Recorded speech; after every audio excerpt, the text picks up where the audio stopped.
Welcome to this deep dive. If you are not subscribed, please subscribe now. Let's go. इस deep dive में आपका स्वागत है। आज हम MST CET कैप राउंड 2 की कॉलेज लिस्ट पर बात करने वाले हैं। महाराष्ट्र इंजीनियरिंग एडमिशन का आप कह सकते हैं एक बहुत ही क्रूशियल पड़ाव। बिल्कुल। हमारे पास एक गाइड है जो इसके नए नियम, स्ट्रैटेजी और जो आम गलतियां होती हैं उन पर रोशनी डालता है। हाँ। तो मिशन यही है कि राउंड 2 के नए नियमों को समझें, एक अच्छी लिस्ट कैसे बनाएं और वो कौन सी चूकें हैं जिनसे बचना है। हाँ। तो चलिए शुरू करते हैं। हाँ बिल्कुल। देखिए, इस साल ना प्रोसेस में कुछ आप कह सकती हैं अहम बदलाव हैं, इन्हें समझना बहुत जरूरी है। अच्छा, जैसे? सबसे पहले तो इस साल 3 नहीं बल्कि 4 CAP राउंड होंगे। वो 4? हाँ 4। तो मौके तो ज्यादा हैं, पर फिर रणनीति भी उतनी ही सटीक होनी चाहिए। राउंड 2 में बेटरमेंट चुनना शायद अब थोड़ा कम रिस्की लगे, क्योंकि राउंड 3 और 4 भी हैं आगे। ये तो है। हाँ। लेकिन मैंने सुना है एक नियम है जो इस बार मतलब काफी खतरनाक साबित हो सकता है, ये ऑटो फ्रीज। हाँ, आपने बिल्कुल सही पॉइंट पकड़ा। ये इस बार का सबसे बड़ा बदलाव है और सच कहूं तो सबसे खतरनाक नियम भी। अच्छा, कैसे काम करता है ये? देखिए, मामला ये है कि अगर राउंड 2 में आपको अपनी भरी हुई लिस्ट के पहले 3 ऑप्शंस में से कोई भी मिल गया ना, हाँ, तो वो सीट ऑटो फ्रीज हो जाएगी। मतलब सिस्टम उसे अपने आप फ्रीज कर देगा। अरे, मतलब फिर चॉइस नहीं है। कोई चॉइस नहीं। आपको वो कॉलेज लेना ही होगा और आप आगे के CAP राउंड्स यानी राउंड 3 और 4 से बाहर हो जाएंगे। आपके एडमिशन प्रोसेस वहीं खत्म। बाप रे। इसका मतलब तो ये हुआ कि पहले 3 विकल्प सिर्फ आपकी विश लिस्ट नहीं है, वो एक तरह का पक्का सौदा है। एकदम, बिल्कुल। उनमें सिर्फ वही कॉलेज डालें जो मिलने पर आप 100% लेने को तैयार हो, खुशी खुशी। और अगर मान लीजिए पहले 3 के बाद वाला कोई ऑप्शन मिला, चौथा, पांचवा या आगे का? हाँ, तो उस केस में आपके पास 2 ऑप्शन होंगे।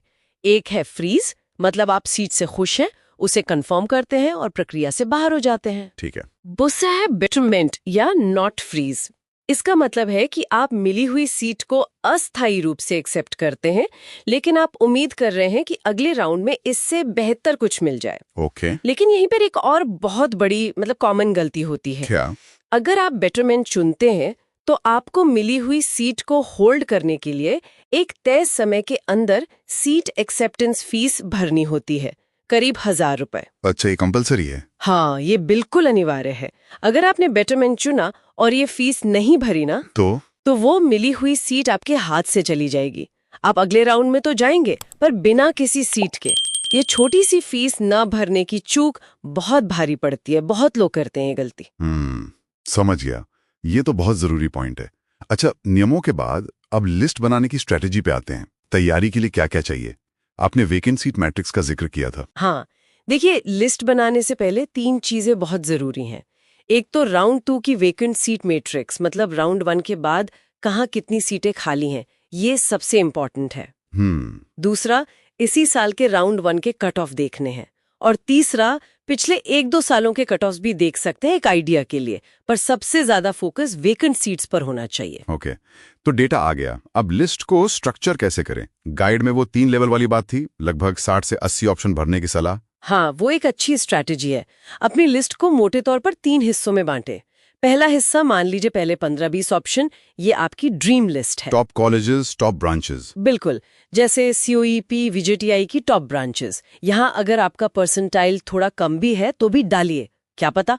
लेकिन जैसा हमने कहा, ऑटो फ्रीज नियम की वजह से पहले 3 ऑप्शन बहुत बहुत सोच समझकर, वो ड्रीम होने के साथ साथ एक्सेप्टेबल भी होने चाहिए 100%। सही बात है। फिर दूसरा लेवल समझ लीजिए ऑप्शन नंबर 21 से 60 तक, ये है रियलिस्टिक लिस्ट। यहाँ वो कॉलेजेस और ब्रांचेस डालें जहाँ आपका रैंक राउंड 1 के कट ऑफ के आसपास या थोड़ा बेहतर है। यहीं पर अपग्रेड होने का सबसे ज्यादा चांस होता है। ओके, यहाँ उम्मीद ज्यादा है। हाँ, और तीसरा लेवल 61 और उसके बाद के ऑप्शंस, ये है आपकी सेफ्टी नेट लिस्ट। यहाँ वो विकल्प रखें जहाँ एडमिशन मिलना लगभग पक्का है आपके रैंक पर। ये एक तरह से बैकअप का काम करता है अगर आपको राउंड 3 में बेटरमेंट के लिए जाना पड़े तो। ये स्ट्रक्चर तो लॉजिकल लगता है। अच्छा, एक और सवाल जो हमेशा आता है, कॉलेज ज्यादा जरूरी है या ब्रांच? इसका क्या करें? देखिए, इसका कोई एक सही जवाब नहीं है। ये बहुत पर्सनल चॉइस है। कुछ स्टूडेंट्स के लिए कॉलेज का नाम, उसकी रेपुटेशन सबसे ऊपर होती है। वो शायद किसी टॉप कॉलेज में कोई भी ब्रांच ले लेंगे। हाँ। जबकि कुछ के लिए ब्रांच पैशन होती है। जैसे किसी को सिर्फ कंप्यूटर साइंस ही करनी है, वो शायद थोड़े कम रैंक वाले कॉलेज में भी CS ले लेगा बजाय टॉप कॉलेज की किसी और ब्रांच के। तो आप क्या सलाह देंगी? मेरा सुझाव है पहले अपनी प्राथमिकता तय करें, कॉलेज या ब्रांच, फिर उस हिसाब से क्लस्टर बनाकर लिस्ट भरें। जैसे अगर ब्रांच प्राथमिकता है तो पहले सभी अच्छे कॉलेजों की CS भरें, फिर IT वगैरह। अगर कॉलेज प्राथमिकता है तो एक कॉलेज की सारी पसंद की ब्रांचेस भरें, फिर दूसरे कॉलेज की। ठीक है, ये क्लस्टरिंग वाली बात सही है। अब आते हैं उन गलतियों पर जो अक्सर हो जाती हैं। ऑटो फ्रीज वाली और फीस वाली तो आपने बता दी, और क्या है जिनसे बचना चाहिए?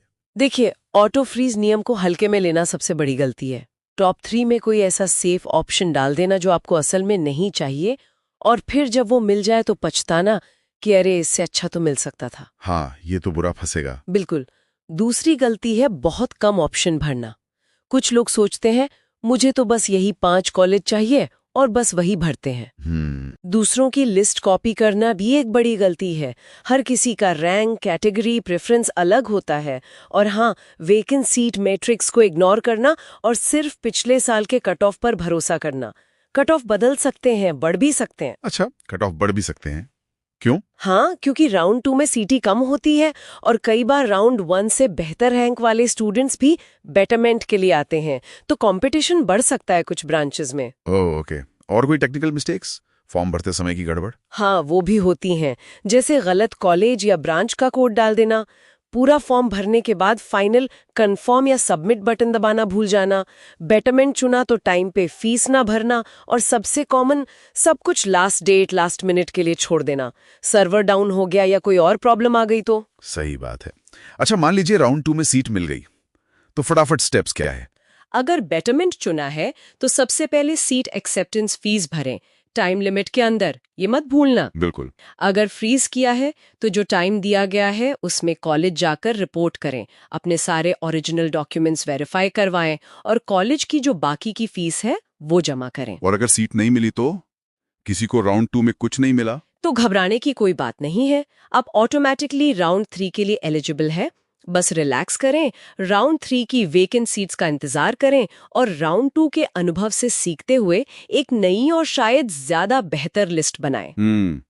तो इस पूरी बातचीत का, इस डीप डाइव का सार निकालें तो ऑटो फ्रीज नियम को बहुत सीरियसली लेना है, खासकर पहले 3 चॉइस, डेटा मतलब वेकेंट सीट्स और कट ऑफ के आधार पर एक बैलेंस्ड 3 लेवल की लिस्ट बनानी है। बिल्कुल, ठंडे दिमाग से स्ट्रैटेजी बनाकर काम करना है। एकदम सही कहा आपने।